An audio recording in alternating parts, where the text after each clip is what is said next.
Number one, did I murder my neighbor in Belize? The guy that's accused of murdering Belize ran into Guatemala. Was I manufacturing illegal drugs in Central America?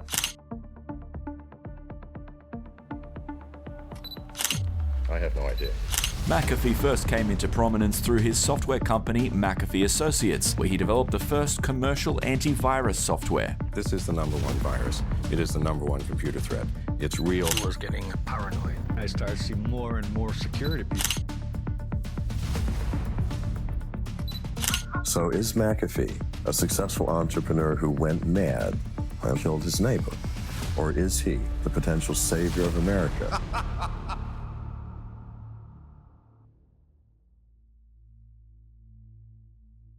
Think of the most eccentric billionaire you know, then crank the insanity up to 11. From literally creating one of the biggest antivirus in all history, to faking heart attacks to avoid prison, to running for president while hiding on a yacht filled with high-grade explosives. Today, you're going to watch a descent into a rabbit hole of paranoia, power, and a mystery that even the FBI couldn't fully decode. This is the insane, true story of John McAfee. Chapter 1. Rockets, Rebels, and the birth of paranoia. To start this story, we have to go back to 1945. John grew up in a complex family, with a father described as a mean-spirited, alcoholic American soldier based in England, who subjected him and his mother to severe, daily abuse. In his time, John didn't describe this period much, but he mentions in his book, on a deeper level, explaining why I was sorrowful over the death of a father who had never shown me a single kindness. But here's where the story gets weird. Instead of folding, John became a high-functioning addict. John was a natural-born math prodigy. In the 60s and 70s, the computing world was like the Wild West. If you could code, you were a god, and John was one of the best. This raw talent landed him a seat at NASA's Institute for Space Studies, where he helped program the Apollo missions. Because his skills were in such high demand, he basically had a golden ticket to Silicon Valley. He bounced between tech titans like Lockheed and Xerox, but he was the furthest thing from a corporate suit. His daily routine was pure insanity. He'd drop LSD on his morning commute and keep a bottle of scotch and a bag of Coke right on his desk. The wheels eventually fell off during one legendary office disaster. John decided to try a small amount of DMT at work, didn't feel it immediately, and, in classic McAfee fashion, downed the entire bag. He started tripping so hard that he completely lost the ability to understand what his job even was. Paranoia kicked in, and he ended up fleeing the building to hide behind a trash can. Naturally, he was fired. But little did anyone know, this drug-fueled, erratic energy was about to build a billion-dollar empire. Chapter 2. The Architect of Anxiety. I see infections of small companies where every computer has become infected, and the company is near collapse from financial loss. Virus expert John McAfee, president of a newly formed Computer Virus Association, helps companies recover from attacks. The problem is getting worse. We're seeing a new virus arrive on the scene at the rate of about one a month now. Most of the new viruses are worse than the old viruses because they are more subtle, more sophisticated, and they cause a great deal more damage. What you just saw was the formula John created to build his wealth. Didn't just sell software, he sold a digital apocalypse. By the late 80s, he had transformed his virus scan tool into a household necessity by mastering the art of the media blitz. His secret weapon? Pure, unadulterated terror. He'd hop on news stations and warn the public that if they didn't buy his cure, their entire digital lives would vanish into thin air. Journalists first swarmed to John McAfee back in 1992 when he warned about the supposedly killer Michelangelo computer virus, a threat that never panned out, but which propelled his antivirus software company into this stratosphere.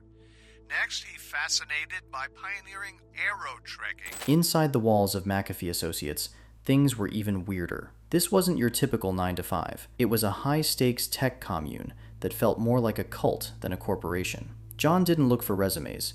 He hired people he simply liked, and in return, they gave him absolute devotion. Employees would stay trapped in the office for days on end, sleeping right at their desks just to keep the engine running.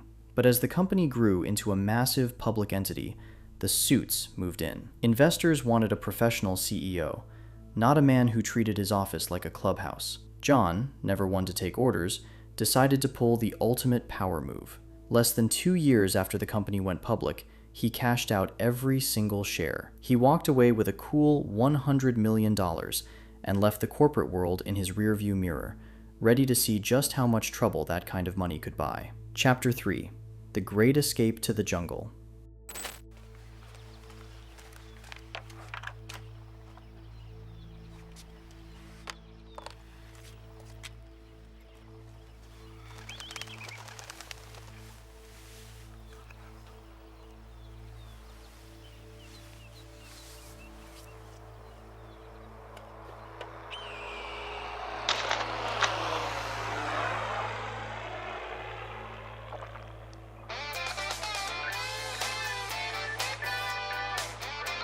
This unassuming commercial you just watched ended up symbolizing one of the most complicated periods in John's life. His new venture was aerotrekking, a form of flight designed to feel as if the pilot was part of the landscape, skimming treetops and canyon floors rather than flying high for safety. But tragedy struck when his nephew crashed a plane, killing a passenger.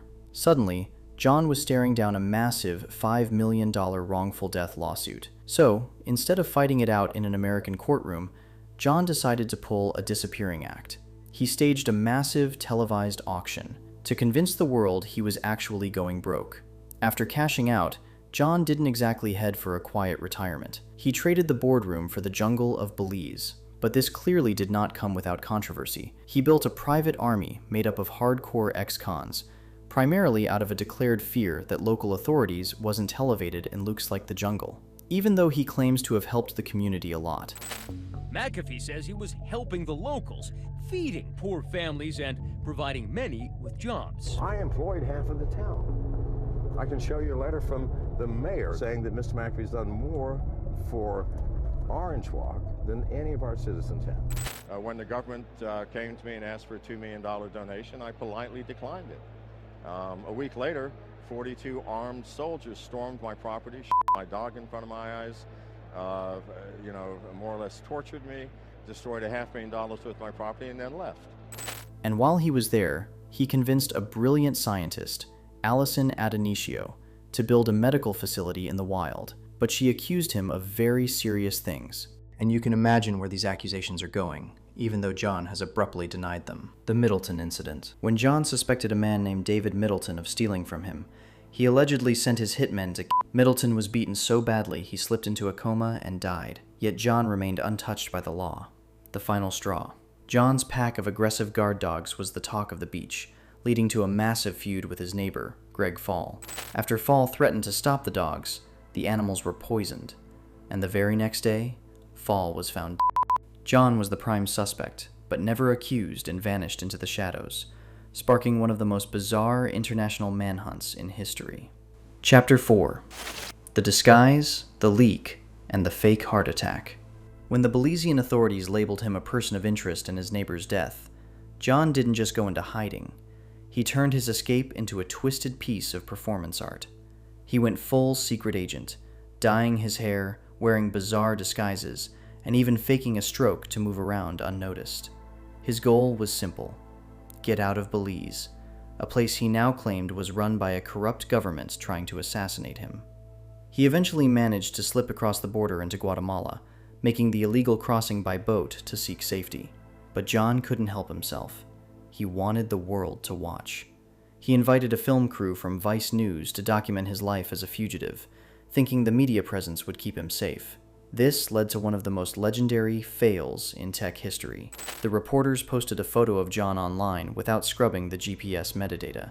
Suddenly, the entire world knew his exact coordinates. Interpol and local authorities swarmed his location immediately. With Belize demanding he be sent back for questioning, John pulled one final stunt to buy his lawyers some time. He faked a massive heart attack. While he was recovering in a hospital, his legal team filed enough appeals to block the transfer back to Belize. Fed up with the drama, the Guatemalan government chose to deport him back to the United States instead. He touched down in Miami as a free man, having successfully dodged the police, a border net, and a potential murder investigation. But if you thought this story was crazy enough, you haven't seen anything yet.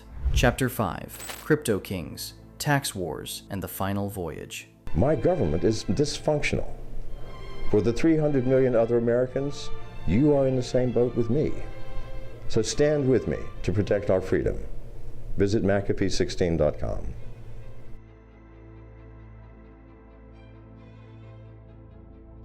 Yes, after landing in Miami in late 2012, he ran for election in 2016. He initially created his own cyber party before switching to the Libertarian Party. His platform was as eccentric as he was, focusing heavily on the threat of cyber warfare and the total protection of digital privacy. He toured the country as a tech philosopher, arguing that the government was hopelessly outdated for the digital age. Ultimately, he lost the Libertarian nomination to Gary Johnson. But while he was chasing the White House, he was also chasing a new digital gold mine, cryptocurrency. John turned his Twitter account into a money-making machine, hyping up obscure altcoins, only to sell them off once the price spiked. According to the Department of Justice, these pump-and-dump schemes netted him over $2 million.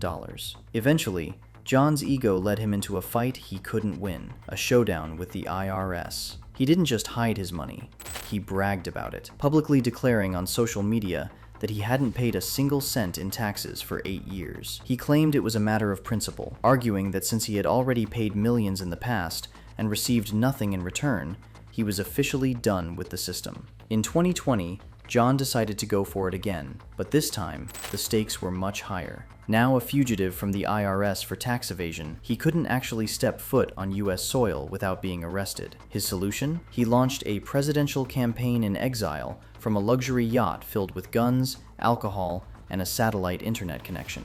He beamed himself into conferences and social media feeds, claiming that running for president was his way of exposing government corruption while the feds chased him across international waters. Chapter 6. The Spanish Trap and the Crypto Fallout. The high seas adventure finally hit a dead end in October 2020. John was attempting to flee once again, this time trying to board a flight from Barcelona's El Prat airport to Istanbul.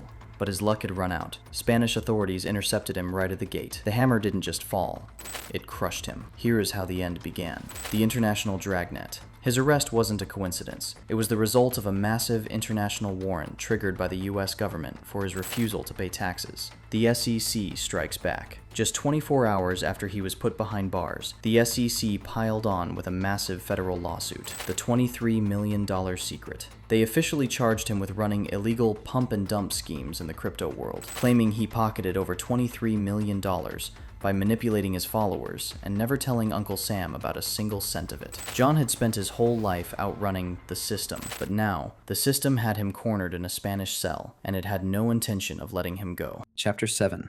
The Bryans II Lockdown and the Legal War. Locked away in the Bryans II prison in Catalonia, John was far from the luxury yachts and tropical jungles he'd called home. He spent months stuck in a cell, caught in a high-stakes waiting game as the US fought to pull him back to American soil.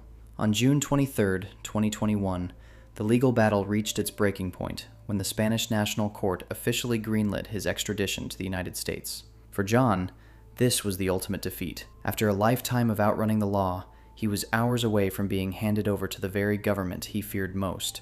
But then... Antivirus software creator John McAfee has been found dead inside his Barcelona prison cell just hours after a Spanish court had approved his extradition to the US. Obviously, given the circumstances of the event, many conspiracy theories emerged on the internet. Fans pointed to a cryptic tweet John had posted months earlier, where he warned that if he ever died in prison, it wouldn't be by his own hand. To his followers, John hadn't given up. He had been silenced. So, how do we make sense of a life that played out like 100 different fever dreams at once? John McAfee wasn't just a man. He was a glitch in the system, a pioneer who helped secure the digital world while his own personal reality was spiraling into absolute chaos. He lived at the extreme intersection of genius and madness. To some, he was the ultimate libertarian hero, a man who refused to be caged by taxes, borders, or laws. But we can't ignore the darker side of that freedom. There's a lingering, bitter taste to his legacy, a trail of ruined lives, allegations of assault, and the heavy shadow of a dead neighbor left in his wake. It's hard to fully celebrate a visionary when you consider the fear he instilled in the local village of Carmelita, or the family of Greg Fall, still searching for a justice that never came. John McAfee's life was a complex web of brilliance and controversy, and the truth remains as fragmented and untraceable as the man himself.